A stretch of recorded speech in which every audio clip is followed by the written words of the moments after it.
विज्ञानाच्या युगात आजही परंपरेच्या बेड्यांनी जखडलेल्या स्त्रीत्वाचा श्वास मोकळा करण्यासाठी सिंधुदुर्ग जिल्ह्यातील कलमठ ग्रामपंचायतीने एक क्रांतिकारी पाऊल उचलले आहे.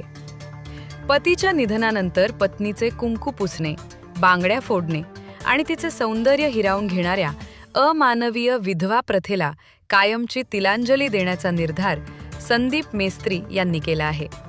विशेष म्हणजे ही प्रथा बंद करणाऱ्या घरांना घरपट्टी आणि पाणीपट्टी माफ करण्याची घोषणा करत त्यांनी माणुसकीचा नवा अध्याय लिहिला आहे. नव्या वर्षाच्या पूर्वसंध्येला झालेल्या सभेत सर्व सदस्यांनी या ठरावाला एकमताने मंजुरी दिली.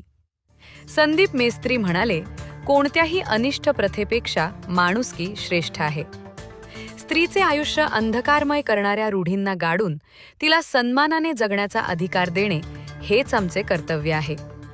संत गाडगेबाबा ग्रामस्वच्छता अभियान आणि पंचायत राज समृद्धी अभियानात अग्रभागी राहणाऱ्या कलमठ ग्रामपंचायतीच्या या निर्णयाचे सर्वत्र स्वागत होत आहे. रूढींच्या अंधारातून प्रकाशाकडे जाणारी ही पाऊलवाट संपूर्ण राज्यासाठी प्रेरणादायी ठरेल, यात शंका नाही.